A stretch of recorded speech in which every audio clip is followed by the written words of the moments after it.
7 بار سبحان ربی الاعلیٰ کہہ کر نبی سر اٹھا لیتے، لیکن جیسے امام حسین بیٹھ گئے رسول پاک نے گنتی بند کر دی،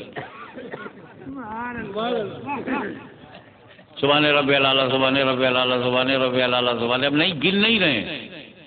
حضور کی پوزیشن ایسی ہو گئی کہ سجدے میں کہہ رہے ہیں دل زبان سے سبحان ربی الاعلیٰ سبحان ربی الاعلیٰ سبحان ربی الاعلیٰ سبحان ربی الاعلیٰ سبحان ربی الاعلیٰ سبحان، اور دل میں کیا سوچ رہے ہیں؟ ابھی حسین پیٹ پہ ہیں، ابھی حسین پیٹ پہ ہیں سبحان ربی الاعلیٰ، ابھی بھی پیٹ پہ ہیں سبحان ربی الاعلیٰ، ابھی بھی پیٹ پہ ہیں سبحان۔ حسین کا اندازہ لگاؤ، نبی سجدے میں 2 کو یاد کر رہا ہے، زبان سے ذکر خدا، توجہ چاہوں گا، زبان سے ذکر خدا، دل میں خیال حسین، کتنا قیمتی ہے حسین، کتنا عظیم ہے حسین، کتنا بے مثال ہے حسین۔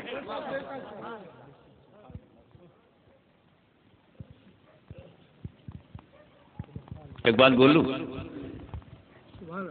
جب آپ نماز کے لیے کھڑے ہوتے ہیں، گڈ نیوز، نمازیوں کے لیے بہترین اچھی خبر، جب آپ نماز کے لیے کھڑے ہوتے ہیں اللہ اکبر، آپ دنیا سے دور اور رب سے قریب ہو جاتے ہیں،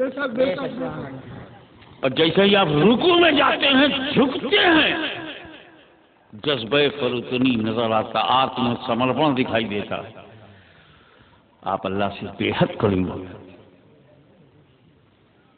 اور سجدے میں، ابے سجدے میں تو بندہ بالکل قریب ہو جاتا ہے۔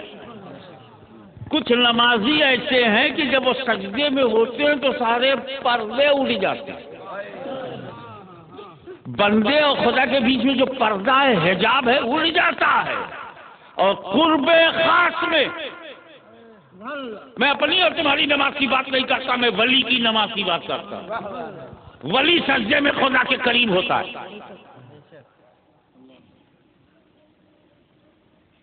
تو نبی سجدے میں، تو نبی حالت سجدہ میں بارگاہ کبریا سے قریب تر، نبی سجدے میں قرب خاص، قرب خاص، وہاں تک خیال حسین، کتنا قیمتی ہے حسین، کتنی عظیم ہے حسین۔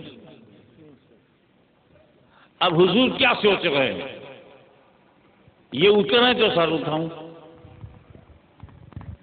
اب امام حسین بیٹھے ہوئے ہیں، حضور سبحان ربی الاعلیٰ سبحان ربی الاعلیٰ سبحان، اللہ جانے 10 مرتبہ ہو گیا کہ 15 مرتبہ سبحان ربی الاعلیٰ، 20 مرتبہ سبحان ربی الاعلیٰ، اللہ جانے کتنی مرتبہ نبی نے کہا، جب تک حسین پیٹ پر بیٹھے ہوئے ہیں رسول سبحان ربی الاعلیٰ سبحان ربی الاعلیٰ سبحان ربی الاعلیٰ۔ اب حسین اترے تو سر اٹھانے، جملہ دے رہا ہوں، نوٹ کر لینا، please keep my this special word in the soft corners of your mind, کہ میرے نبی نے سر جھکایا تھا خدا کے لیے، سر جھکایا تھا خدا کے لیے، نہیں اٹھا رہے ہیں حسین کے لیے۔ کتنے قیمتی ہیں حسین، کتنے عظیم ہے حسین، کتنے بے مثال ہیں حسین۔ اب ایک اردو کا محاورہ سن لو، یا رسول اللہ آپ نے سر اٹھایا کیوں نہیں؟ سر اٹھاؤں گا تو حسین گر جائیں گے، اور گرے تو زخم آ سکتا ہے، چوٹ آ سکتی۔ حسین کو چوٹ آ جائے، چھوٹی سی ہلکی سی چوٹ، نبی نے سر نہیں اٹھایا۔ کہیں حسین کو چھوٹی سی چوٹ نہ آ جائے، نبی نے سر نہیں اٹھایا۔ تو جو نبی حسین کو زخم دینے کے لیے اپنا سر نہ اٹھائے، وہ نبی کب گوارا کرے گا کہ حسین کو قتل کرنے کے لیے امت سر اٹھائے؟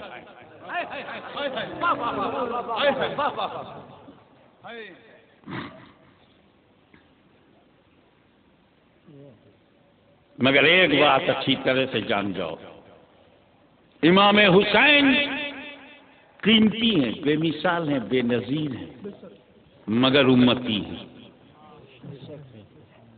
اور نبی بے مثال ہیں، لاجواب ہیں، مگر نبی۔ امام حسین پشت مبارک سے اتر گئے۔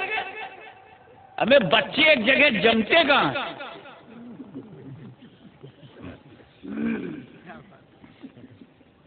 کوئی چیز ان کے ہاتھ میں پکڑا دو، اس میں مزہ لیں گے، تھوڑی دیر کے بعد دوسری چیز میں چلے جاتے، دوسرے سے تیسرے میں چلے جاتے، بیٹھے رہے جب تک کہ چاہ امام حسین کا بیٹھے رہے، پھر اتر گئے۔ کافی دیر کے بعد اترے، مگر اتر گئے۔ نبی نے کیا کیا؟ اپنی نماز پوری کر لی، دوہرایا نہیں۔ جہاں سے امام حسین اتر گئے وہیں سے نبی نے نماز آگے بڑھا لی، سجدہ سہو بھی نہیں کیا۔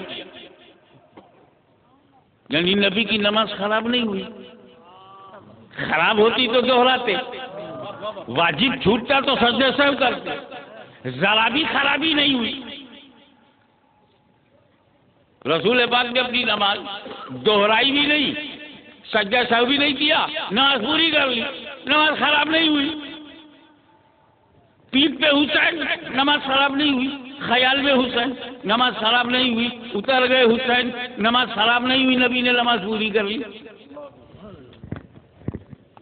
احمد آباد اور گجرات کے غیور مسلمانوں، اولیاء اللہ اور صوفیاء کرام کی چھتر چھایا میں سانس لینے والوں، میں تمہاری انترآتما سے پوچھتا ہوں، امام حسین اپنی تمام تر عظمتوں، رفتوں، بلندیوں، بلند پائیدیوں، برگزیدگیوں کے باوجود امتی ہیں۔ امام حسین اپنی شرافت و سیادت و نجابت و شرافت و صداقت و عدالت و سخاوت و شجاعت کے باوجود امتی ہے۔ رسول پاک کے دل کا چین ہے مگر امتی ہے۔ حیدر کرار کے بازو کی طاقت ہے مگر امتی ہے۔ چادر زہرا کی پاکیزگی ہے مگر امتی ہے۔ حسن مصطفیٰ کا بھروسہ ہے مگر امتی ہے۔ ہم غریبوں کے امام، اماموں کے امام، امام ہے آپ، امام کے باپ، امام کے بھائی، امام کے بیٹے ہیں حسین، پھر بھی امتی ہیں۔ ان کے والد امام علی، ان کا بھائی امام حسن، ان کا بیٹا امام زین العابدین، خود بھی امام مگر امتی۔ امام حسین امتی ہے کہ نہیں؟ شہدائے کربلا کا سردار ہے مگر امتی۔ نوجوانوں میں جنت کا سردار ہے مگر نبی سجدے میں، امتی خیال میں۔ جس موڑ پہ لانا چاہتا ہوں، میرا نبی سجدے میں، امتی خیال۔ نبی سجدے میں، نبی اور امتی خیال میں۔ نبی کی نماز خراب نہیں ہوئی۔ تو گجرات والوں، نبی سجدے میں، امتی خیال میں، تصور میں، نبی کی نماز خراب نہیں ہوئی تو ظالموں، فاسقوں، فاجروں، غداروں، نجد کے گستاخوں، عرب کے آتنکوادیوں، کان کھول کے سن لو کہ نبی نماز میں، امتی خیال میں، نبی کی نماز خراب نہیں ہوئی۔ تو جب امتی کے خیال سے نبی کی نماز خراب نہیں ہوتی تو نبی کے خیال سے امتی کی نماز کیسے خراب ہے؟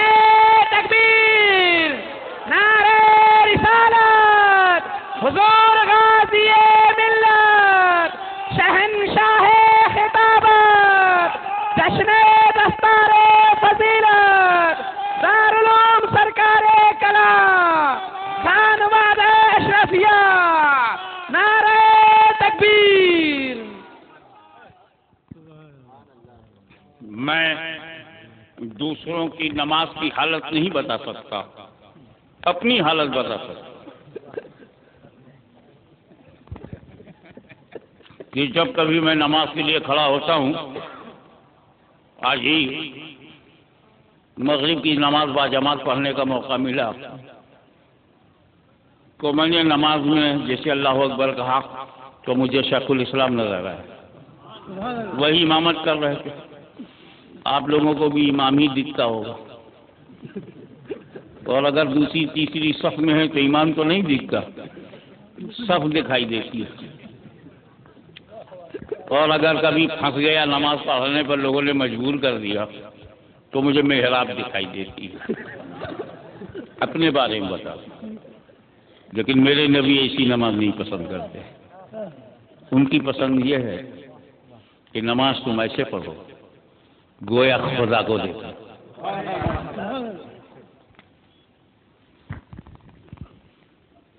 اور اگر یہ کٹھن، اور ظاہر ہے کہ کٹھن ہے، تو میرے نبی کو پتا تھا یہ کٹھن ہے، بہت کڑک ہے، بہت سخت ہے، بڑا کرا کام ہے کہ ہم اللہ اکبر کہیں گویا خدا کو دیکھ رہے ہیں۔ ایسا تو بڑا مشکل ہے۔ ادرشیہ اننت خدا،